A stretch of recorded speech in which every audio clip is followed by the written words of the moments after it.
In this class, what we're going to be talking about is we're going to be talking about costumes, but we're also talking about the drawings and the emotional expression. And so what I did is I just put up a couple images here of some drawings, and I'm just going to go through some of those. But it's really what we want to do is we want to capture the kind of the essence and performance of the pose. Now, any kind of costume or drapery is going to be supported by her figure, right?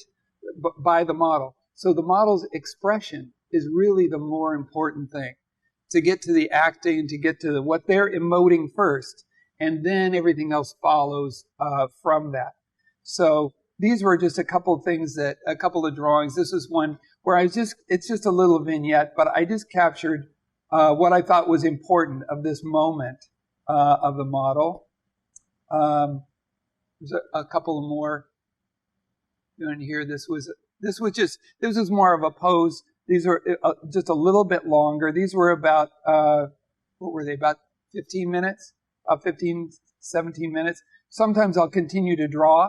And that's one thing that we'll do during class. We're going to do some exercises where we're drawing from memory and learning to draw from memory. Okay? Because it's really, really important that I've realized over the course of time that you can draw from the model and you can copy and measure and become very, very accurate. But what you can also do is if you can visualize the model, the performance, that moment, and get it down really, really quick, or lock it in your head as what's the most important thing about that pose, and what is it saying, or how is it expressing that feeling, you want to get that down first. So for the first weeks, our drawings are going to look pretty crude. They'll be a little pencil, they'll look like scribbles, but I'm not worried about that because we're going to really arrive at what the most important thing is, and then we'll build out of that, and we'll look at it like an action analysis. Okay? The manner in which we caricature things or move things, I'm going to be looking more towards the expression of the pose rather than the anatomical breakdown. Okay? This was just a little description where I took it was for a style guide, where I took a drawing of a Watson Guptill drawing, and it was a line drawing of this jug, and I redesigned it for a show to see how you might change shapes in order to make it fit in this world. There's another rendition, the same kind of thing. I took one of the really fine drawings of from Watson Guptill and then caricatured the shapes in the manner that I wanted to use as an expression in the show.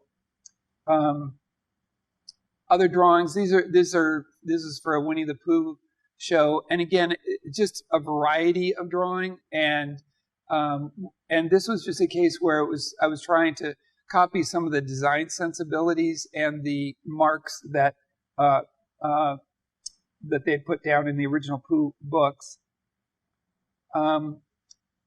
These are just little Post-it sketches. The top two were just made up, and the lower one was one that I did on location. And these were real quick. I work a lot on Post-its for film business, and just because it's small, it's fast, I could take it anywhere and be productive in the coffee shop, in fact, or wherever, at the beach, whatever. And so what I'm doing is I'm really looking at the compositions and breaking them down into 3 values and trying to build the character out of those.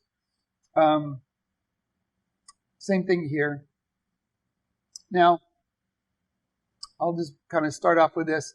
The purpose or intent of our drawings, that's what we really want to focus at. So there are many ways that we could draw a figure and the world around us. And often we look at these different types of drawings as a result of the personal vision or stylistic choices. I'd like to start the class by considering the purpose of our drawing and to point out that much of the variety in different masters' drawings is not merely the result of their stylistic differences, but their artistic intentions. Okay? So through the period of time, different artists drew different ways, and today artists draw different things. But it's really, I think, for many, it is a stylistic choice. For many, it's just the way they've trained and they don't give it a second thought. Okay? We're going to spend the next 10 weeks and give it a thought, or 2 or 3.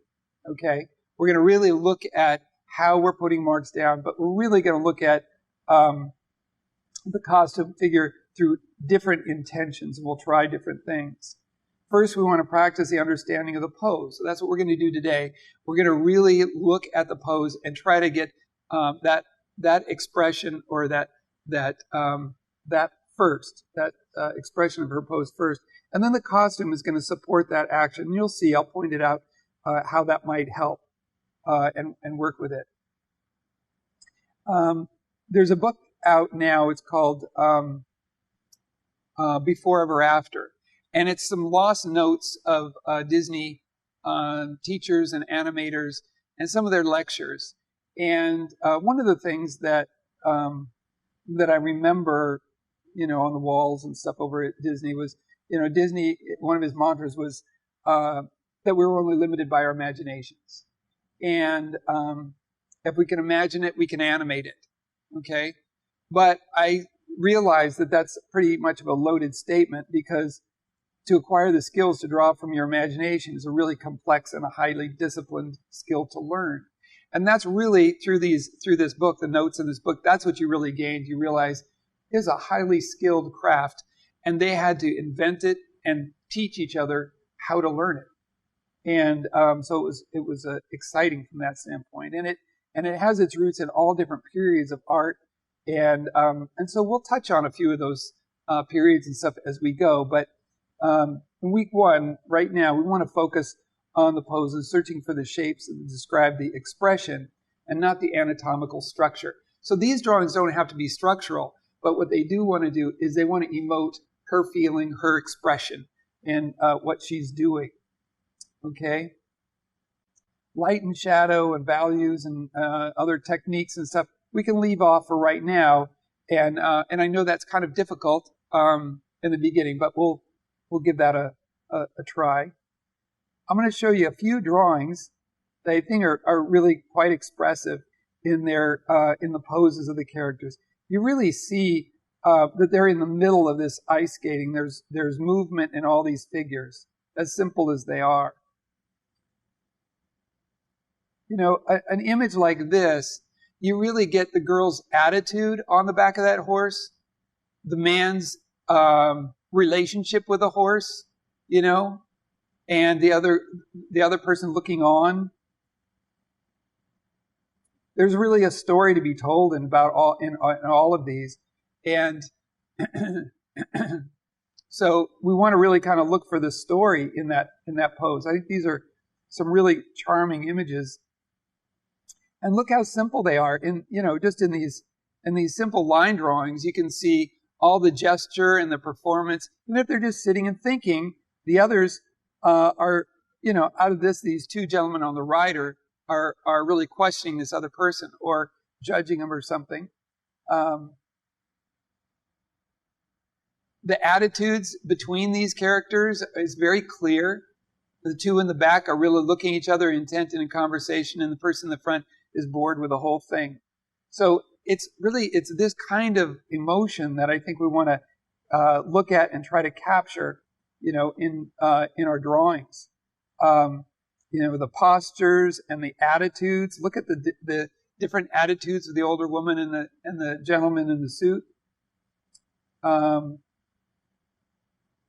The attitude between these characters, and look at the woman with her jaw tucked in, and the guy with the hat back on his head.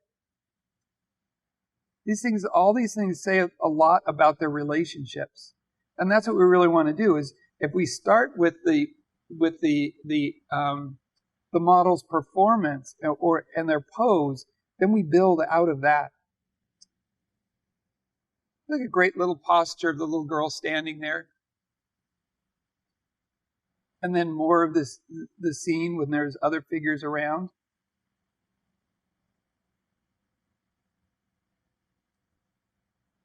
We won't be doing a lot of tonal contrast. That's why I say we'll be getting into this a little bit later. But for this part, I'm gonna skip some of the tonal contrast. But I did drop this in on the page just to show you that it doesn't have to detail, or the idea of detail doesn't necessarily mean a lot of rendering.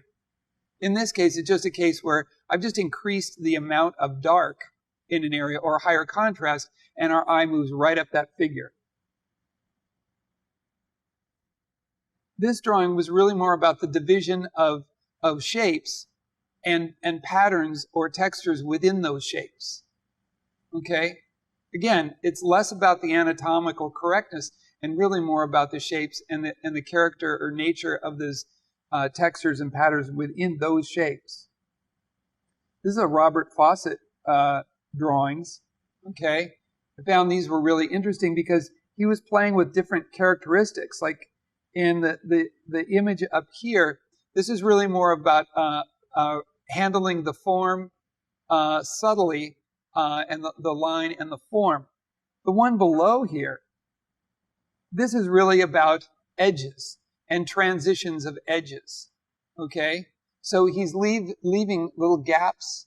You can see down along her calf, there's dark against light, and then light into light, and then dark against light, and then light into light, and then dark against light. And you can see all along there, it allows your eye to move in and out of that figure. These are called passages. So where you leave these openings or where you close things, that's where your eye will move in and out, creates movement. Okay? Another direction or purpose of a line drawing, in this case, he was looking at textures and different zones or textures or markings that are all caught within these different zones. Okay? It's a different approach. It's a little bit different than atelier style drawing. This was from the what do you call it? Famous Artist Course. And this was kind of a drawing, lay in, and then how he was laying in shadows.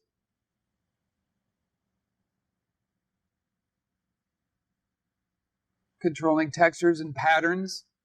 From a simple design, you can see how the textures and patterns are changed up to kind of give different focus, move your eye around the image. Though we're still going to be working with just the figure, or clothed figure. These are Glenn Keane's drawings, and I want you to look at the expression of these drawings. As they appear simple, but they're very dynamic, and because he gets so much expression and tells so much about the pose with such an economy of line. That's what we want to try for. Okay? You can see the weight on her back arm. Okay? And the weight on her arm is really created by the straight in against the curve.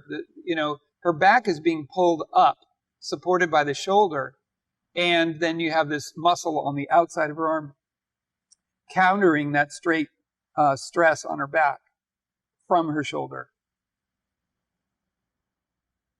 Now here's a nice gestural pose, okay? A real subtle gestural pose, very rhythmic in the middle of a dance. This drawing is kind of an exercise of overlap. He gets a lot of spatial depth. This is a very, very difficult pose because you've got, her head overlapping her chest, her breasts overlapping her ribs overlapping her tummy overlapping her legs, and her thigh overlapping her calf. And you can see so much depth in the overlap there. Same thing here. A few lines down her back gives you the length of her back, in that pose, which is just stacked. This drawing is really pretty much object over object over object in a straight line. It's very, again, it's a foreshortened image that's could be very complex.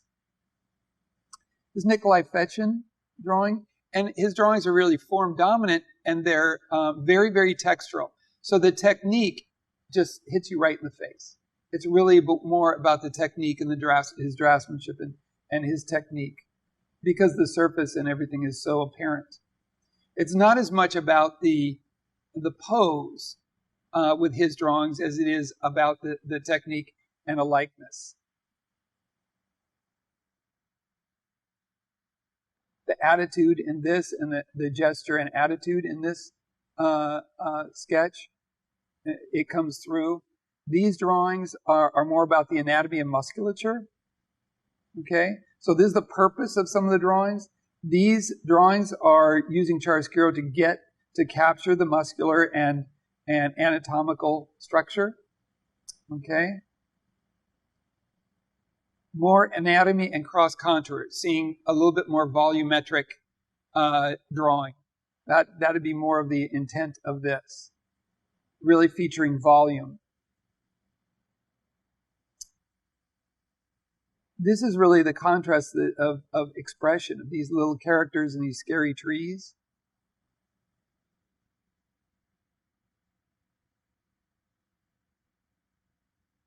Again, in this one, the action feels a little bit stiff compared to the rhythm of the little boat or the little nest that the little baby's in. So there's a bit of a contrast. The character is a little bit stiff compared to the rest of the image. There's a couple little compositions where there's real attitude and stuff in. And a lot of times, if we look at caricatures, we kind of think, oh, well, it's all in the face, but it's really not. We get a drawing like this. This is less about the pose, really, and it's more about the likeness. Whereas this image is really more about the pose. Their attitude and gesture is all written all over their pose. Okay? Here's some drawings from animation, and you can see. Look at the difference between Philip in this lower image, Prince Philip in the lower image, where he's youthful, and then up above. Look what they did to his pose and the pose of the horse to make him look like he's aged 100 years. Attitude and gesture. There's some gesture and attitude.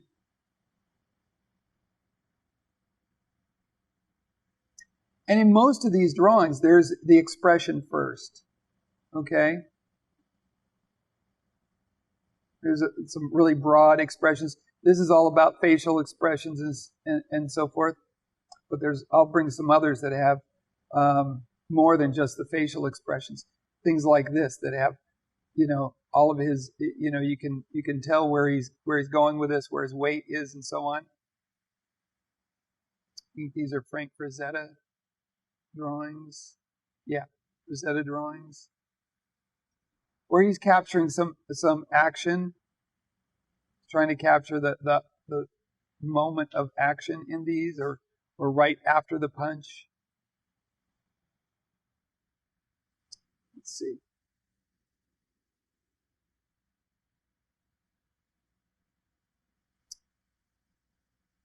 Again, getting the gesture and the motion in here. We won't be using light and shadow and halftones, but we're going to be interested in the pose and the gesture like these. These are Albert Dorn. Okay. So if we take the color out of these, we're going to be starting with just simple ballpoint pen, and just because I wanted to start with a ballpoint pen, because what happens with a pen is you're just limited to line, and I just want you to deal with line and not worry about the line weight or it's really about the shapes and what they're doing.